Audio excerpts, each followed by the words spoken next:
E aí, pessoal, ó, eu vim tratar do princípio da moralidade diante da polêmica do meu vídeo anterior em relação à nomeação da Cristiane Brasil. Vamos lá. Primeiro, eu quero deixar claro para vocês, bem rapidamente, que o conceito de moralidade estampado no caput do artigo 37 passa pela ideia de moralidade jurídica, tá? Então, o raciocínio de que, na atuação administrativa, o administrador deve atuar buscando atender ao interesse público e evitar se valer do cargo público, se valer do poder que lhe foi incumbido para atender a interesses individuais, né?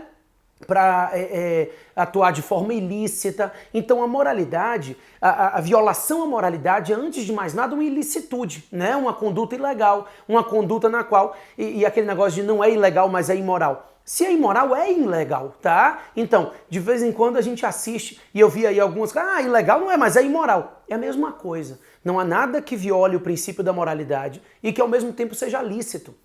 A moralidade hoje a legalidade hoje é enxergada como legitimidade. Se alguma coisa viola um princípio constitucional, é ilícito, tá? É ilegal, amplamente considerando o princípio da legalidade. E o que acontece? Desdobrando o caso, o STJ revogou a decisão do TRF e o STF então revogou a decisão do STJ. O STF não, desculpa, né? A Carmen Lúcia, a gente não teve ainda uma decisão do plenário do STF. Mas se tivermos uma decisão do plenário do STF, de um lado ou do outro, não será a primeira decisão que não será tomada com base jurídica no STF, né? Na verdade, o STF tem discussões bem questionáveis acerca das decisões que tem tomado.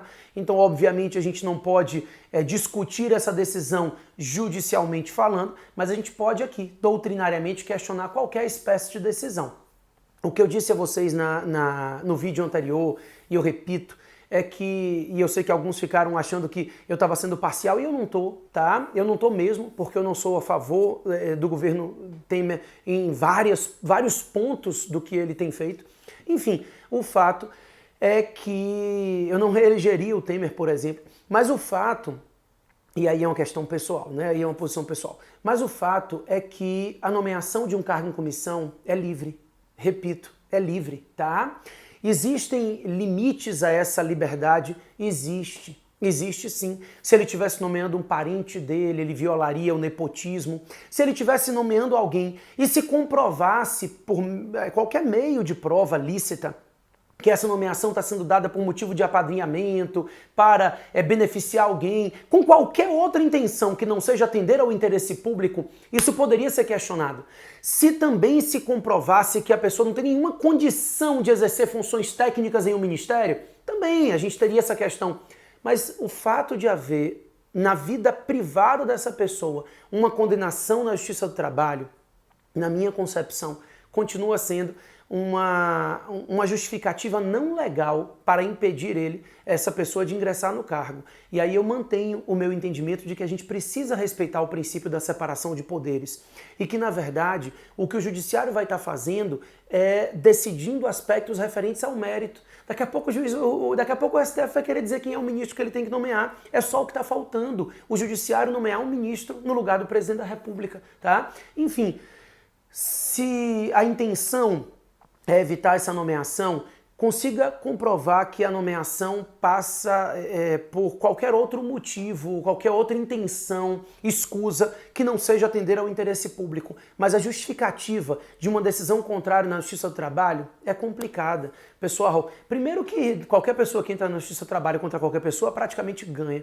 né? Então, o fato de ela ter uma execução trabalhista e não ter garantido o juízo, ou de não ter... Eu não estou lhe dizendo que ela está correta ao não cumprir uma decisão judicial, tá?